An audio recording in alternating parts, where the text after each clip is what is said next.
En nombre del Padre, del Hijo y del Espíritu Santo. Amén.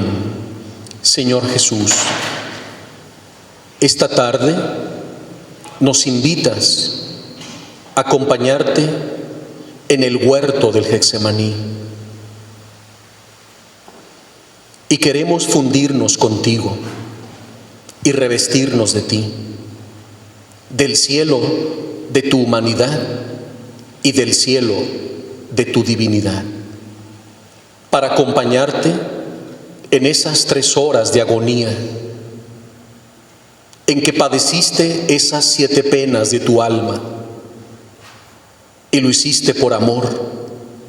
Te ofreciste y bebiste el cáliz de las amarguras. Pero esta tarde nos invitas a beberlo, al menos una gota. Y así seremos partícipes de tu agonía y podremos colaborar contigo en la salvación de las almas. Señor Jesús, no te dejaremos solo, sabiendo que tu pasión está en acto presente, pues no es algo que sucedió, está sucediendo. Y por eso emprendemos el vuelo al huerto de los olivos, al Getsemaní, para acompañarte, contemplarte, adorarte y agradecerte profundamente. Amén. En nombre del Padre, del Hijo, del Espíritu Santo. Amén. La pequeña Luisa, siendo todavía una pequeña adolescente, se encontraba en su casa en Corato, allá al sur de Italia, en un pequeño pueblito de nombre Corato, cor datum, en latín, que significa corazón dado. Porque ahí la pequeña Luisa dio su corazón a Jesús. Y cuando ella tenía 13 años, se encontraba en el segundo piso de su pequeña y humilde habitación, cuando de pronto escuchó un tumulto, un gentío, soldados que iban golpeando a un hombre, lo iban empujando, lo iban escupiendo. Y en medio de aquella turba, la pequeña Luisa se asoma al balcón y de pronto se encuentra que es Jesús, que va cargando su cruz. Pero no solo eso, el Señor se detiene, la mira y le dice: alma, ayúdame. Luisa se impacta, no pudiendo soportar semejante visión, y entra de nuevo llorando a su habitación, pero en acto se frena y dice: pero es Jesús y me está pidiendo ayuda. Entonces la pequeña Luisa se vira, sale de nuevo al balcón y ya no hay nada. Pero aquella visión la marcó para toda su vida. A partir de ese momento, el Señor elige a esa pequeña adolescente para llamarla a consagrar su vida como alma víctima de reparación por los pecados del mundo. Y ella acepta esa consagración, y he ahí la primera misión de Luisa Picarreta. El Señor la va a constituir alma víctima.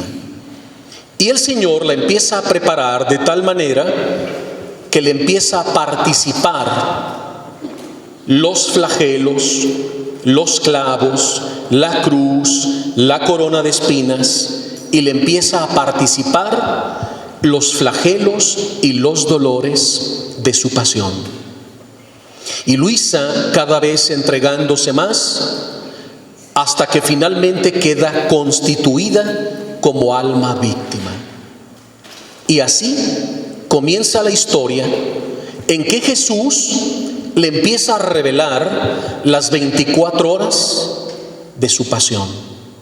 Fue con lo primero que inició Luisa, la pasión. De tal manera que ella aprende de Jesús las 24 horas de su pasión dolorosa y triunfante. Y la pequeña Luisa las empezó a meditar todos los días de su vida.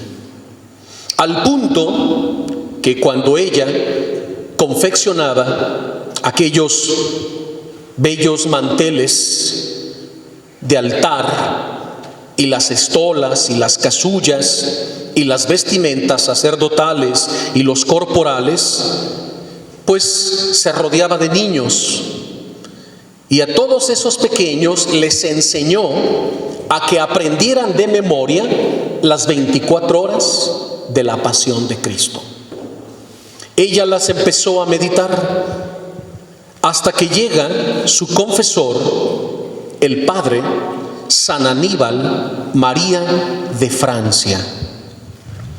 Este santo sacerdote místico, que tenía mucha experiencia y que era un alma pasionista, un sacerdote que se caracterizaba por meditar profundamente la pasión de Cristo y fundador de una orden. Él entendió muy bien el espíritu de alma víctima de Luisa Picarreta. La acompañó durante 16 años de su vida. Luisa tuvo más confesores. Él fue solo su confesor extraordinario. Y fue precisamente el padre San Aníbal que anima a Luisa a que se consigne por escrito el libro de las 24 horas de la pasión de Cristo. Y Luisa le pide al padre San Aníbal que él haga la introducción, un prólogo introductivo bastante extenso y profundo.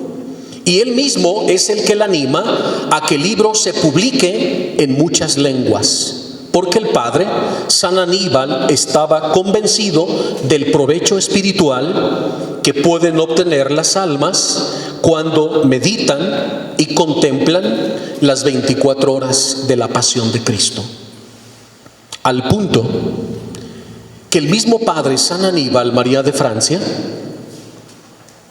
no solo llevó el libro de las 24 horas al obispo de Barletta de Trani, que era la zona a la que pertenecía Luisa Picarreta, sino que lo llevó al Papa Pío. Y cuando San Aníbal María de Francia le presenta el libro de las 24 horas de la pasión al Papa Pío, el Papa le pidió en ese mismo momento que le leyera un capítulo. El padre San Aníbal comenzó a leer y el Papa inmediatamente lo frenó y le dice: tenemos que hacerlo de rodillas, porque es Cristo mismo el que nos está revelando su pasión. Y así se arrodillaron y leyeron, contemplaron, meditaron un capítulo de las 24 horas del libro de la pasión del Señor. Esas 24 horas, muchas familias se organizan para hacer el reloj viviente de las 24 horas de la pasión y se van turnando.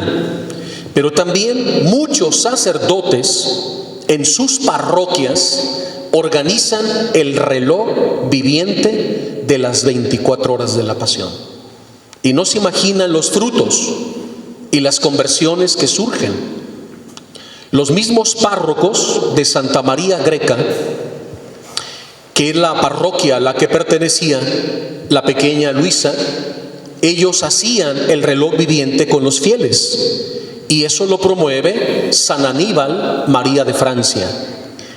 Y muchos en retiros espirituales organizan durante los 3 días de estancia el reloj viviente de las 24 horas de la Pasión. Pero también en Semana Santa. Y hay párrocos que durante la Cuaresma, durante los 40 días, a todos los grupos parroquiales les invitan a entrar en el reloj viviente de las 24 horas de la Pasión. Y sobre todo en el Triduo Pascual. Que todos los fieles en familias y los movimientos hagan el reloj viviente, y no se imaginan cómo las almas se enfervorizan, crecen espiritualmente, como el mismo Señor Jesús le dictó a Luisa Picarreta los frutos de quienes meditan las horas de la Pasión. Y Jesús le dice: hija mía, mi pasión es como un espejo. Y cada vez que el alma medita mi pasión, va adquiriendo mi temperamento, mi personalidad, mi carácter, mis rasgos, mis sentimientos, mis emociones, mis pensamientos. Porque el alma que medita mi pasión, yo en ese mismo instante la fundo conmigo. Y estas almas son mi consuelo, mi alegría, mi esperanza, porque en el mundo encuentro poquísimas almas, porque la mayoría de mis hijos en el mundo entero han relegado y olvidado mi pasión. Algunos más piadosos solo la meditan en Cuaresma o en Semana Santa. Pero son poquísimos los que encuentro durante el resto del año que me están acompañando durante las 24 horas de mi pasión dolorosa y triunfante. Ahora vamos a ir al huerto del Getsemaní. ¿Por qué ahí? Porque precisamente el huerto del Getsemaní es la parte más álgida y dolorosa de la pasión de Cristo.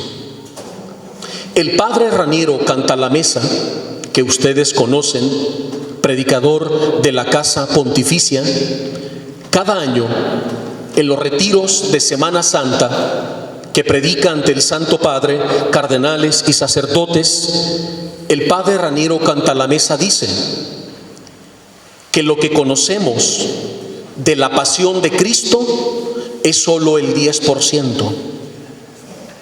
Y dice, imaginemos un iceberg. Cuando tú ves un iceberg en el océano, ves solo la puntita. Visualizas el 10%, pero el 90% de ese iceberg no lo ves porque se oculta en las profundidades del océano. Y dice que el 10% que nosotros meditamos es la pasión física, lo que podemos ver, como por ejemplo las humillaciones, el prendimiento en el Getsemaní, cuando lo golpean, lo escupen, lo arrastran, lo llevan cruzando el puente del Monte de los Olivos a la ciudad de Jerusalén. Al cruzar el torrente Cedrón, lo despeñan y luego lo levantan lleno de aquellas aguas putrefactas donde paraba todos los desechos de la ciudad santa, Jerusalén. Humillaciones terribles, dolorosas. Lo sacan, lo siguen golpeando hasta llevarlo a la casa de Caifás. Y ahí lo interrogan, se burlan de él, presentan falsos testigos. No pueden creer lo que están viendo. Jesús firme, con carácter, mirándolos con amor, se sentían avergonzados ante la mirada profunda de Jesús. Y luego lo meten en aquella mazmorra de 3 niveles de profundidad, en la más completa oscuridad, atado de manos y pies, donde el mismo Señor no podía ni moverse para enjugar sus lágrimas y recomponer su cabellera y su barba. En una postura incómoda, permanece ahí 3 horas de agonía. Después lo sacan y al alba lo llevan al procurador Poncio Pilatos para que lo interrogue, pero él no encuentra delito alguno en él, dice San Juan, y lo repite 3 veces. Por eso envíenselo al rey Herodes, que estaba por esos días en Jerusalén, que él lo examine. Y es llevado con brutalidad por las calles sinuosas de Jerusalén, entre caídas, aventones, empellones, escupidas, tirones. Y Jesús, como ya lo revela el 4.º poema del siervo de Yahvé, no abría su boca, pues fue llevado como un cordero al matadero. Y Jesús en silencio y por amor iba ofreciendo todo por nuestra redención. Así lo introducen en el palacio de los 7 pecados capitales.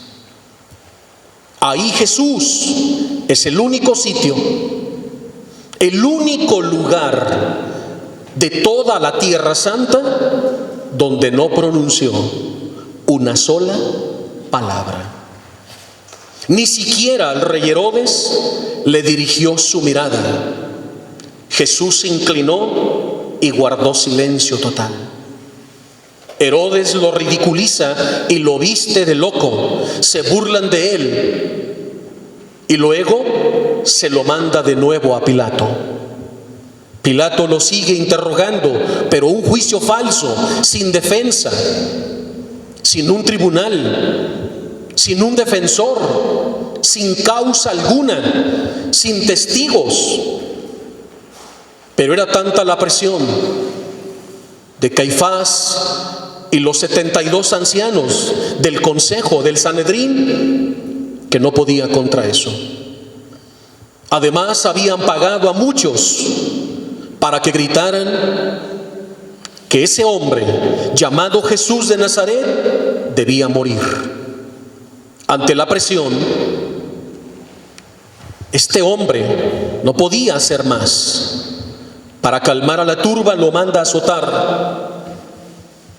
Pero todos conocemos lo que ocurrió ahí. Ya lo dice Santa Brígida de Suecia, en aquellas revelaciones que recibe. Pude ver cómo las carnes del Redentor caían por el suelo. Su sangre era como un torrente de vida que cubría las losas de mármol y se infiltraba entre las mismas grietas. Y cada vez que el Señor miraba sus carnes, que se iban desprendiendo por los flagelos y las puntas de cilicio, Jesús sufría, porque veía a esas almas que se verían separadas de Él por toda la eternidad. ¿Y qué nos dice esta santa mujer cuando el Señor le revela la cantidad de flagelos? 5.485 flagelos. ¿Quién podía soportar semejante tempestad de flagelos?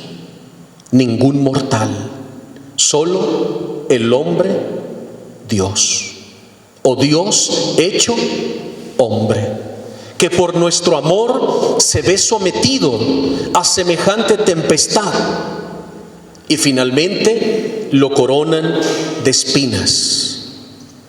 para después presentarlo nuevamente ante Pilato en el enlosado, o también conocido con el nombre del pretorio. Y ahí Jesús lo presenta junto a aquel criminal Barrabás. Y ahí Jesús va a sufrir, porque en ese momento que el pueblo grita, queremos a Barrabás, Jesús ve en todos nosotros, en su omnividencia, todas las veces que lo hemos pospuesto. Basta que te detengas un momento a meditar cuántas veces he pospuesto a Jesús por cosas superficiales. ¿Cuántas veces lo he pospuesto y he dejado el estudio de la Sagrada Escritura para divertirme? ¿O he dejado de estar horas ante el Santísimo para atender asuntos del mundo? ¿O he dejado la Eucaristía para atender las cosas de la carne? ¿Cuántas veces posponemos a Jesús? Y así, de pronto, escucha aquellas palabras del procurador, su sentencia final: crucifíquenlo. Le presentan la cruz al Señor de 150 kilos de peso. Era un acto en verdad inhumano. Mientras que los otros dos ladrones, Dimas y Gestas, solo llevaban el transversal, porque en la cima del Calvario estaba ya preparado el vertical. Pero a Jesús le cargaron. Como dice San Juan, llevó a hombros su propia cruz. Una cruz de 150 kilos. Esa cruz pesada le va a provocar otra llaga al Señor, de la que pocas veces hablamos o meditamos: la llaga de su hombro izquierdo. ¿Por qué no derecho? Si tú levantas algo pesado, lo vas a llevar del lado derecho. A no ser que seas zurdo, lo llevarás del lado izquierdo. Pero Jesús lleva su madero, su cruz, en el lado izquierdo. ¿Por qué? Cerca del corazón. Para que nos demos cuenta que lo hizo por amor, que lo hizo de corazón, que no escatimó nada de amor por nosotros, y que su amor llegó hasta el extremo.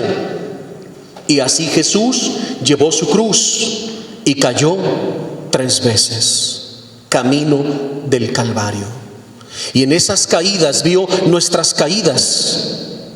Y puesto que Jesús cayó, nos dio la gracia y la virtud de podernos levantar y resarcir de nuestras múltiples caídas. Finalmente llega a la cima del Gólgota, donde en la 10ª estación lo despojan de sus vestiduras ante la turba que se burlaban y gritaban. Y Jesús, al ver la humillación, que queda completamente desnudo, Él se vira y con sus manos se cubre.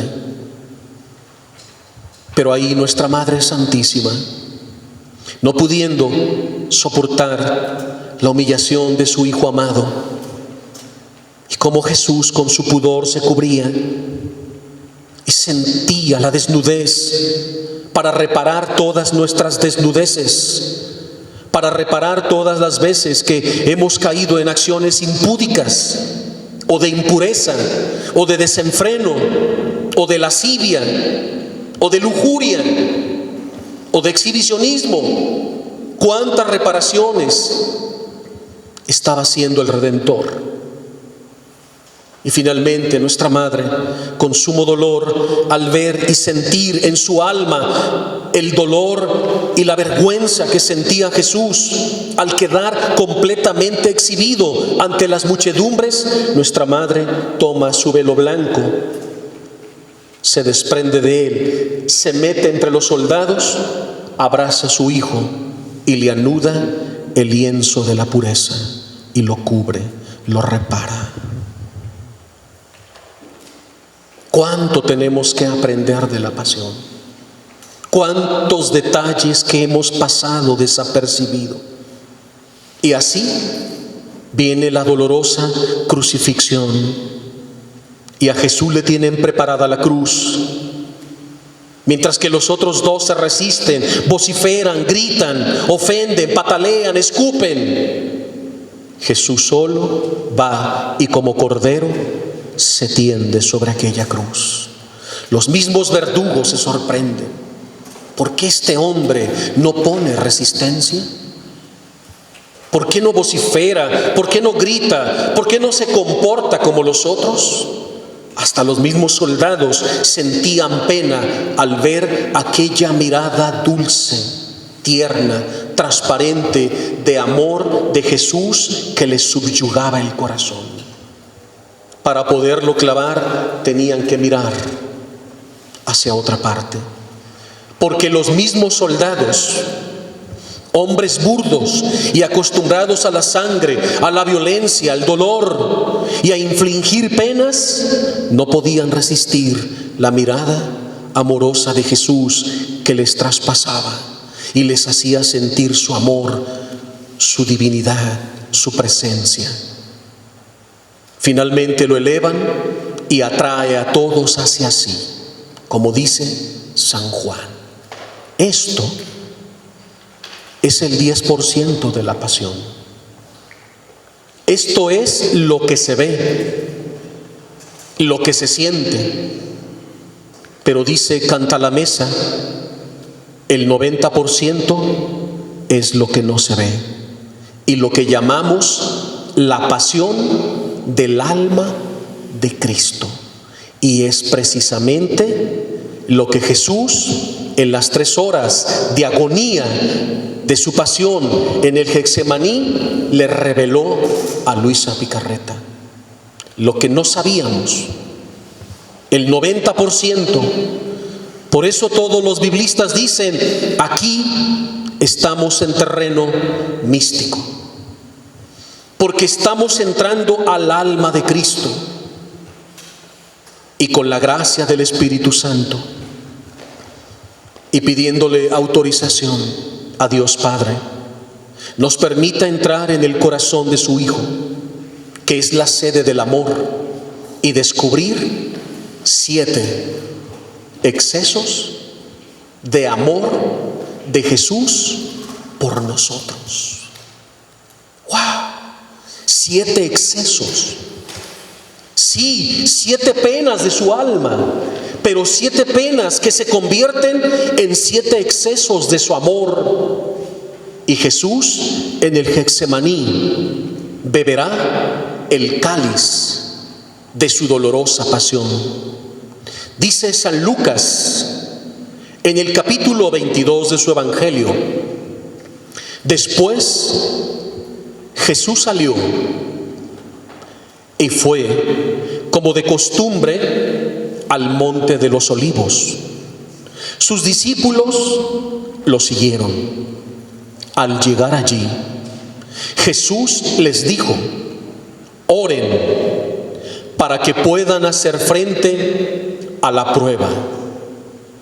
Jesús se alejó de ellos como a la distancia de un tiro de piedra.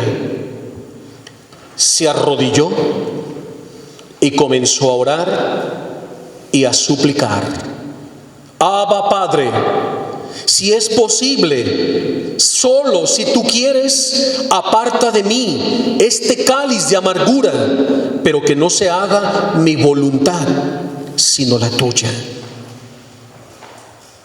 En el Evangelio de Mateo, este grito profundo del alma de Cristo lo encontramos 3 veces. 3 veces Jesús gritará con lágrimas y con sangre: Abba, Padre, si es posible, aparta de mí este cáliz de amargura. Pero te has puesto a pensar, te has detenido un momento a meditar qué contenía el cáliz de la pasión de Cristo. Ese cáliz que Jesús por amor bebió, pero que también nos invita a beber a cada uno de sus hijos al menos una gota de su pasión dolorosa. Pues ese cáliz contenía precisamente las 7 penas de su alma, que también se convierten en 7 excesos de su amor por nosotros. ¿Y cuál es la primera pena? La visión de todos los pecados de todos los hombres, desde Adán hasta el último hombre que nacerá cuando el Señor retorne glorioso en su parusía. A Jesús en esas 3 horas de agonía en el Getsemaní no se le podía escapar una sola alma, porque en esas 3 horas de agonía nuestro amado Jesús no solo vio todos los pecados de la humanidad, sino que también vio a cada pecador. ¿Qué significa eso? Que ahí le pasamos todos. Y Jesús conoció toda tu vida, desde tu concepción hasta tu muerte. En su omnividencia vio toda tu vida de pecado. Ningún hombre podía hacer semejante cosa, solo el Señor. Jesús fue contemplando como en una película todos nuestros crímenes. Ahí vio todos los abusos, violaciones, abortos, suicidios, homicidios, lujurias, avaricias, codicias, guerras, asesinatos, burlas, mentiras, fraudes, odios, rencores. Fue viendo todo. Vio tu pecado y el acto en que lo cometiste. Pero no solo eso, esa pena es terrible. Cuando el Padre Celestial le muestra todos los pecados de los hombres del pasado, del presente y del futuro, no solo vio el pecado y el pecador, sino que Él voluntariamente delante de su Padre tiene que asumir como propios cada uno de nuestros pecados. El ya tener la visión de todos los pecados y los pecadores era algo horroroso. Pero su amor va más allá. Tiene que asumir delante de la justicia de nuestro Padre Celestial cada uno de esos pecados como si Él los hubiese cometido. Como si Él fuera el único culpable y responsable ante la justicia divina del Padre Celestial. De tal manera que en esa primera pena o exceso de su amor, Jesús queda convertido ante los ojos de su Padre como la víctima y el victimario. ¿Comprenden eso?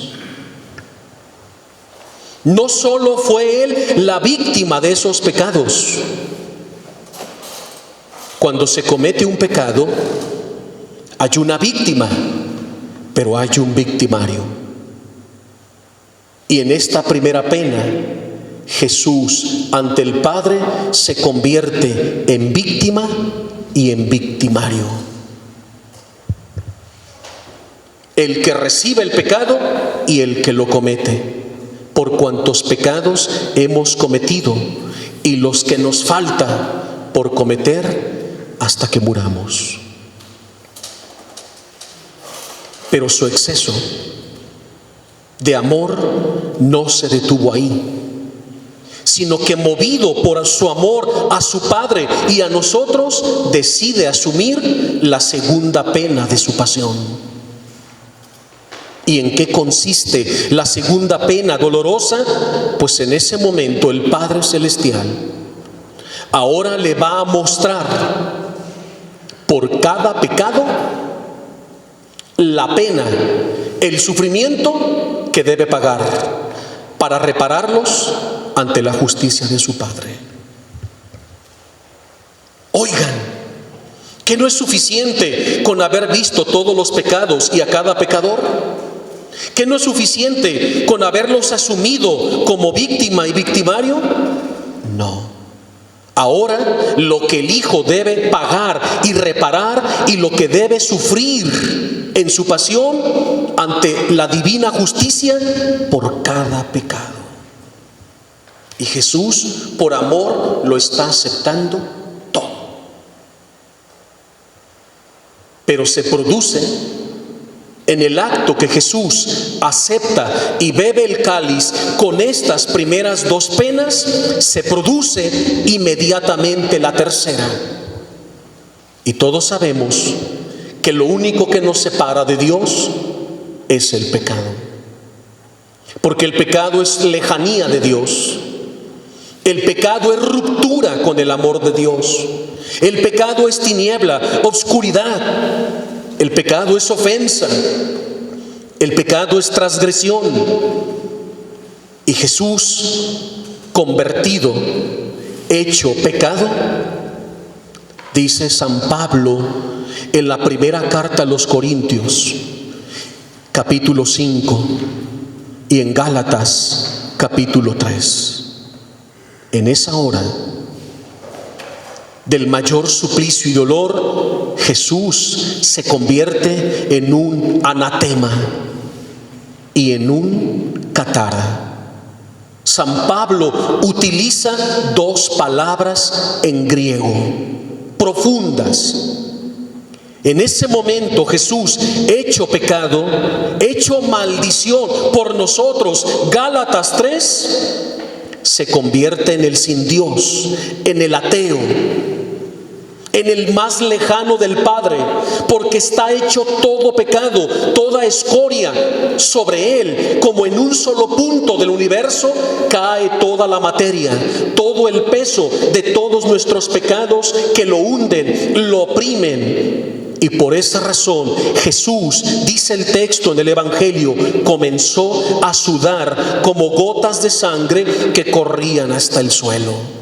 Porque su sangre, al ver esa avalancha, esas cataratas de pecados que caían sobre sí, su sangre carmesí, su sangre preciosa, no pudo contener más. Y formando una barrera, sale a la defensa su sangre, se dilatan sus poros, se revientan los vasos sanguíneos y empieza a diluviar sangre, que la misma roca de la agonía donde el Señor estaba parado, después hincado y finalmente termina de bruces, totalmente deshecho. Su sangre comenzaba a combatir, a purgar, a purificar esos millones y millones de pecados de todos los hombres. Por eso Jesús dice: me muero de tristeza, tengo miedo. Jesús en sí mismo no puede tener miedo. Es nuestros miedos, fruto del pecado. Jesús en sí mismo, hecho Dios, Dios hecho hombre, no puede tener ni miedo, ni inseguridad, ni temor, porque Él es Dios.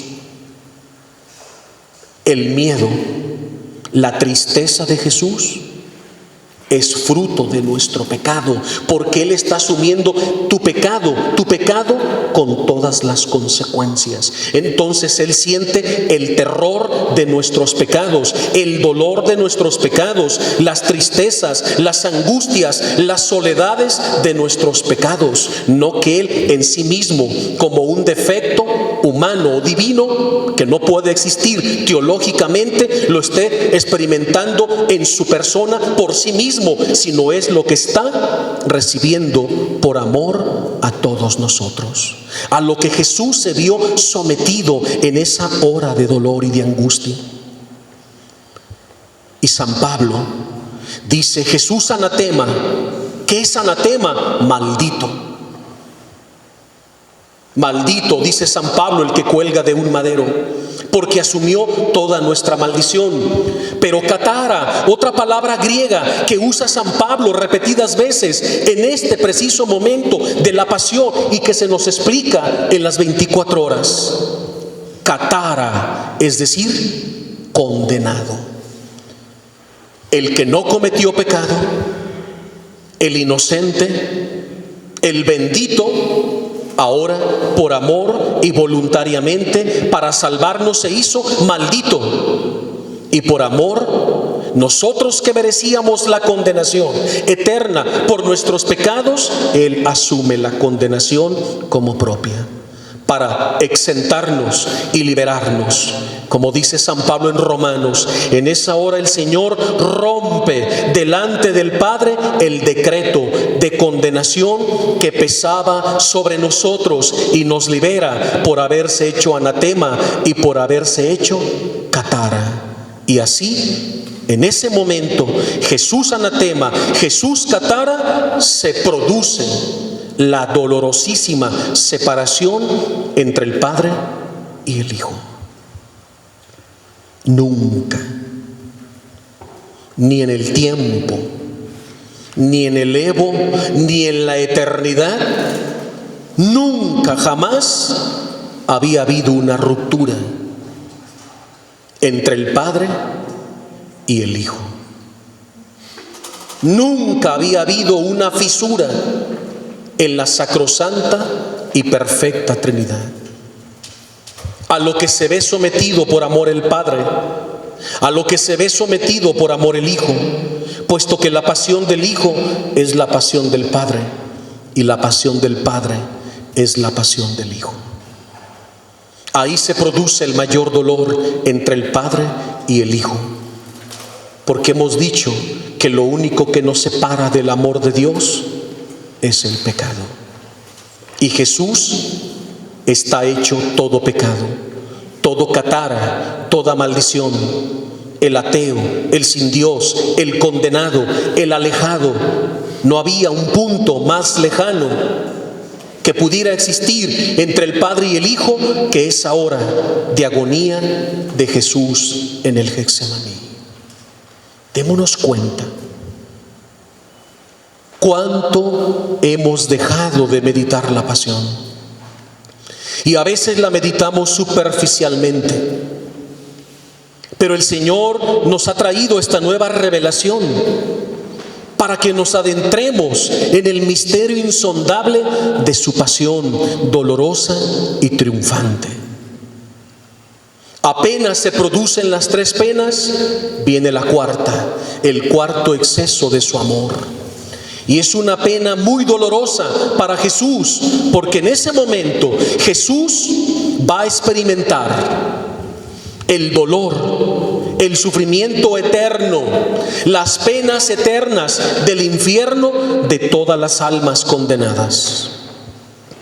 Porque todas las almas en el infierno, en justicia y en derecho, le deben al Padre Celestial amor, adoración y gloria.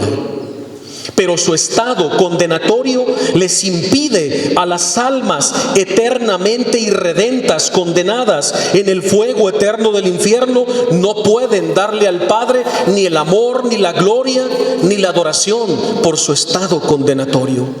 Y Jesús tenía que asumir y reparar delante del Padre la gloria, el amor y la honra que le debíamos. Y Jesús en esta cuarta pena sufre indeciblemente todas las penas de las almas condenadas eternamente en el infierno. San Pedro en su primera carta dice, y es lo que encontramos en el credo de los apóstoles, ya no en el credo niceno constantinopolitano, pero en el credo de los santos apóstoles, que está tomado y extractado de pasajes bíblicos, encontramos esa frase: descendió a los infiernos. Y pocas almas han meditado en eso. ¿Te has preguntado ¿Qué tenía que hacer Jesús en el infierno?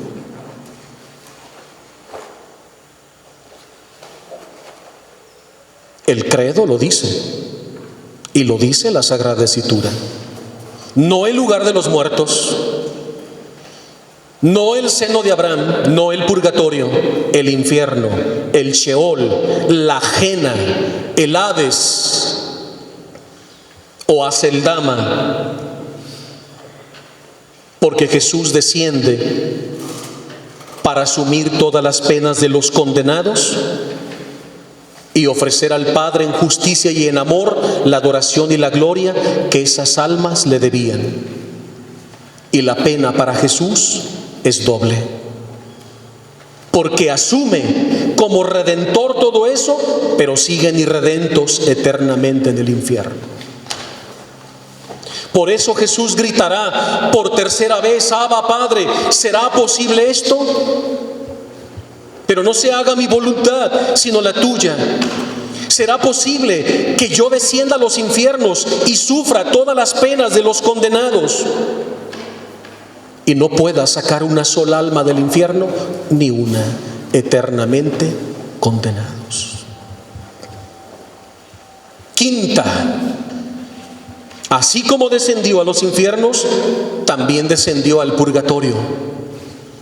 Imagínate esa hora cuando todas las almas purgantes ven entrar a Jesús, vestido de las llagas y de su sangre y de su pasión y de su cruz.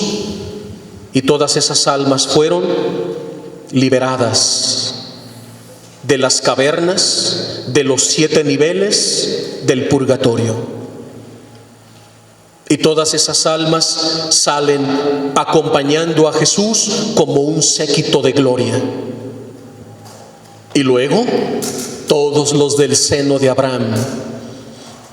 ¿Y quién estaba ahí? San José, Abraham, Moisés, David, Adán, los patriarcas, los profetas, el mismo Juan Bautista, todos los santos del Antiguo Testamento, y el eslabón, el Bautista, que une antiguo con nuevo.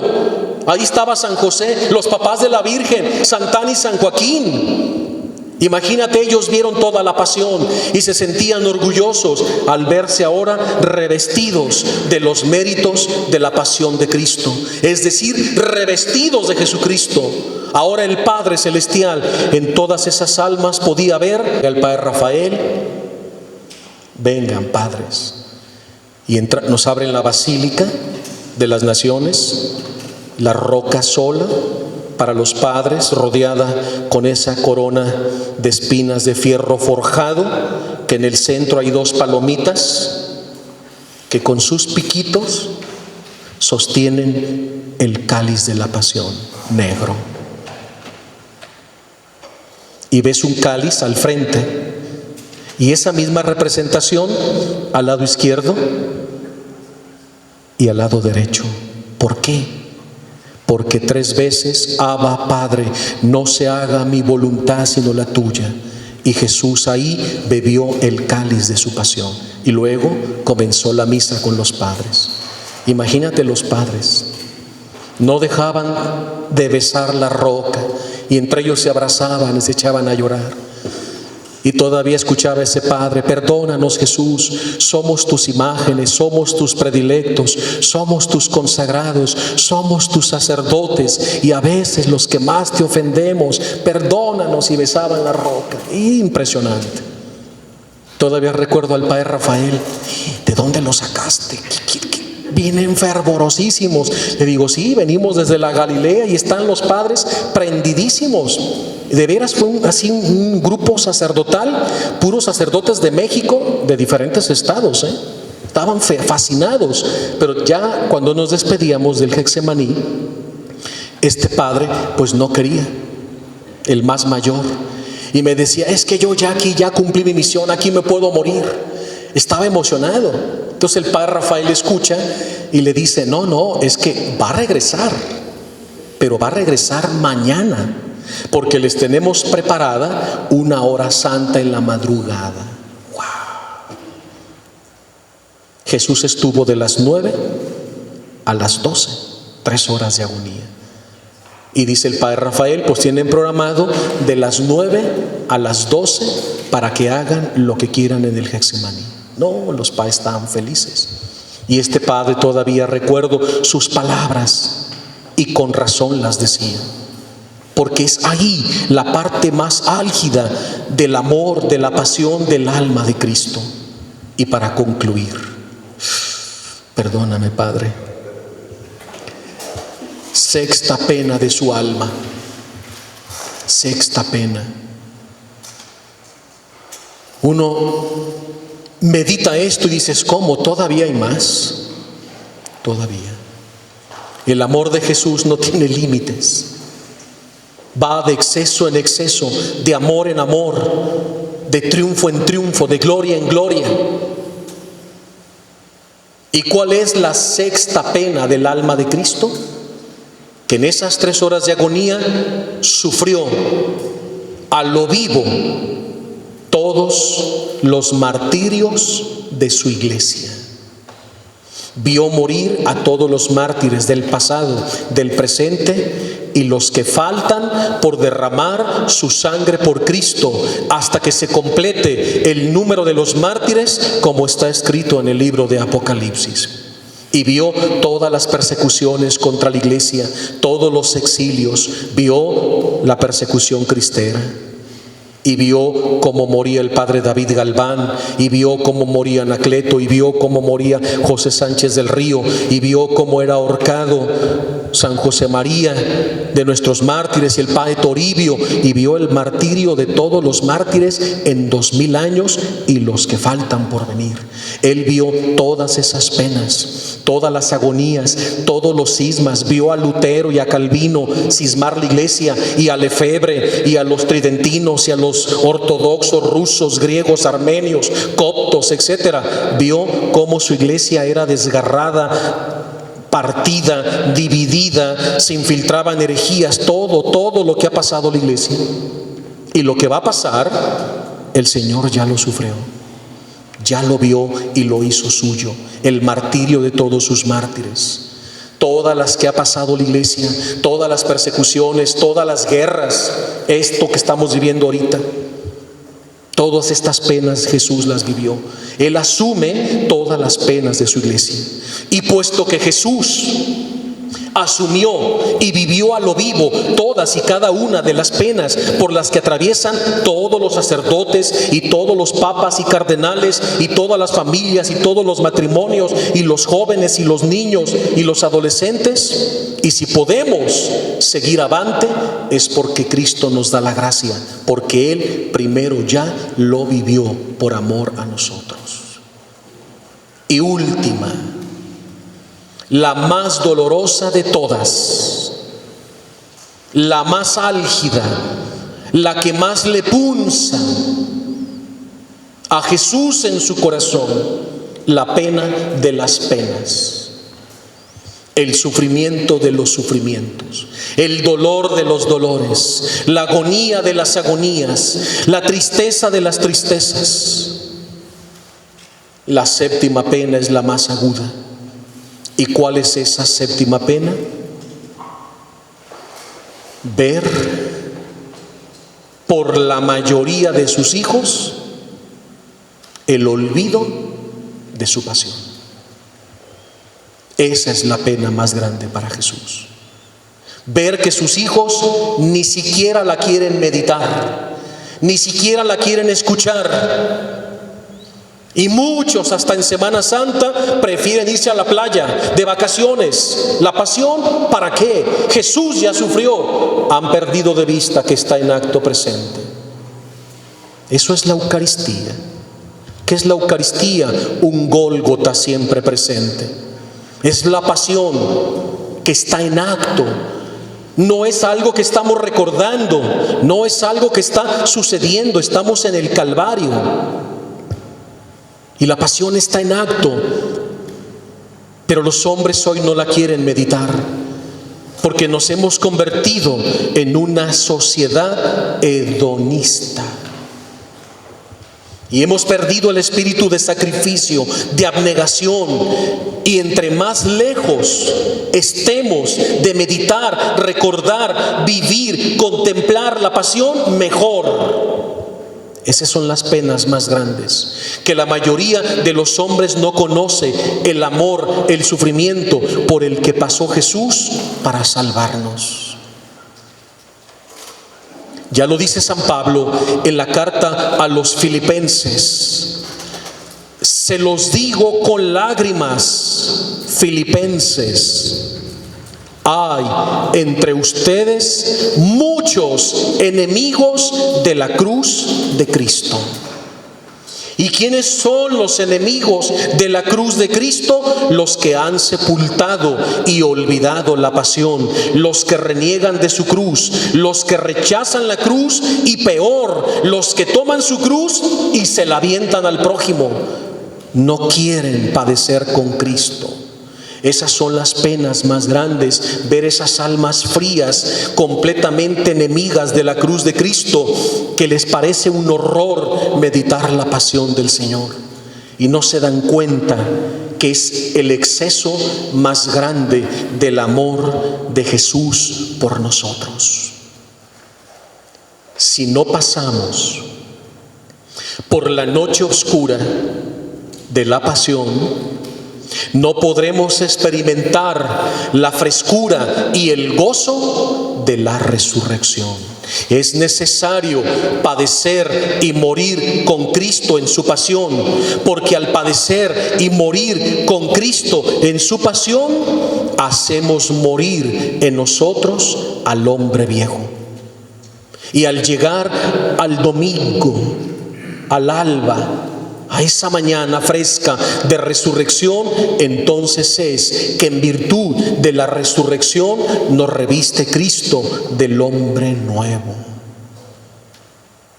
El padre Raniero Cantalamessa dice, y lo dice casi en todos sus libros, y lo dice casi en todas sus conferencias, y aunque no es el tema, hace algo, pero lo mete, ¿sí? Y dice: ahí donde surgen formas de piedad sentimental, ahí donde se acaban los grupos y los movimientos y las órdenes religiosas, es porque han dejado y olvidado de meditar la pasión de Cristo. Ahí, dice el padre Raniero Cantalamessa, donde ya no hay referencia a la pasión de Cristo, surgen cristianos light, falsos, mediocres, que a la primera renuncian, que no son capaces de gritar viva Cristo Rey y Santa María de Guadalupe, sino que le dan la espalda a Cristo y lo posponen por Barrabás. Ahí donde no hay una constante de la meditación de Cristo, surgen cristianos desalados.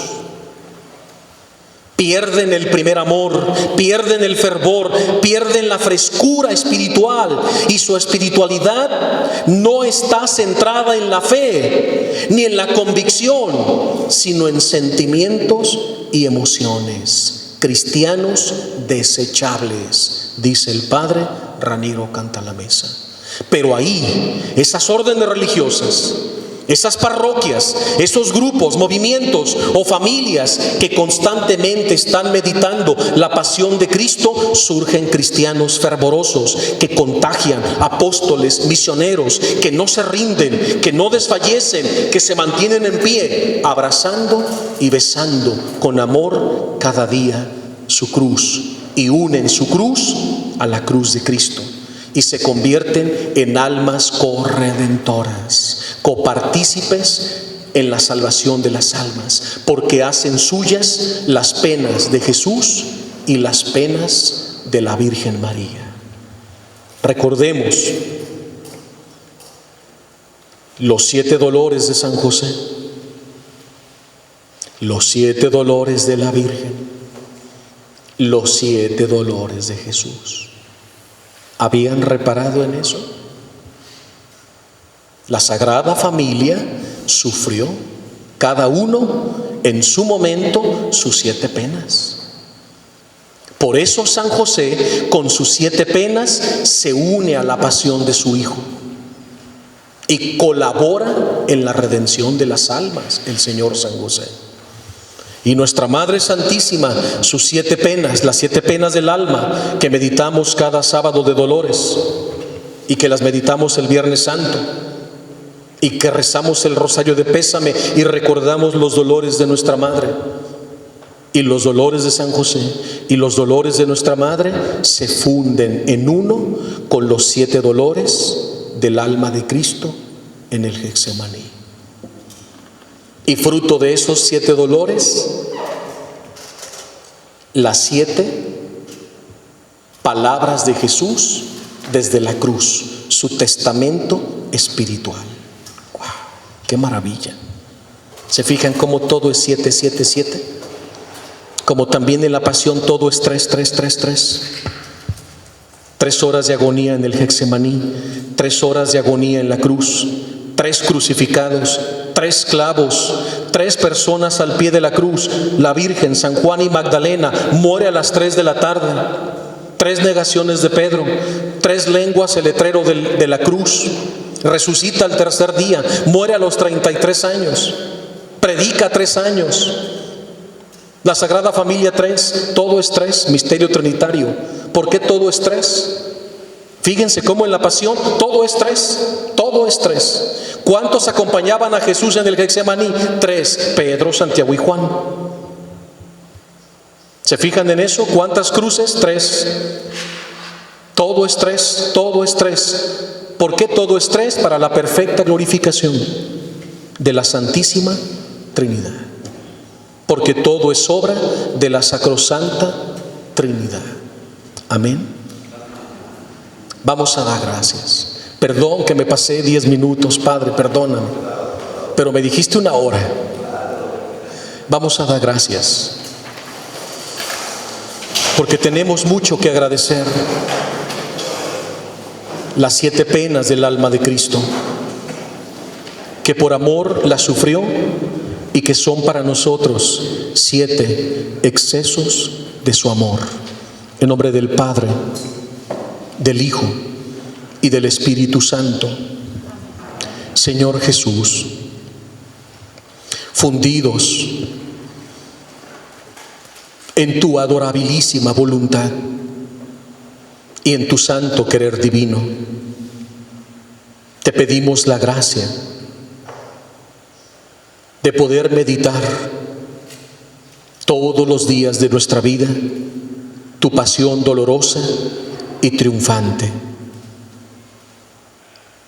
Y así, cada día con amor y con alegría, unir nuestras cruces a tu cruz gloriosa y colaborar contigo en la redención de las almas. Y permanecer activos en nuestros ministerios y apostolados, viviendo con profundidad nuestra vocación y la misión a la cual nos has llamado a cada uno de nosotros.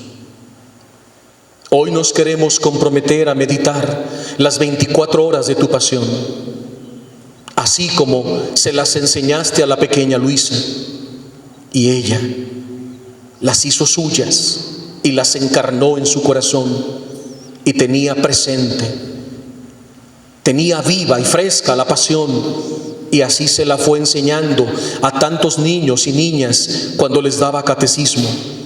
Y muchos de esos niños y niñas llegaron a ser sacerdotes y religiosas, fruto precioso de la meditación de tu santa pasión. Amén. En nombre del Padre, del Hijo y del Espíritu Santo. Amén. Que Dios les bendiga. Muchas gracias.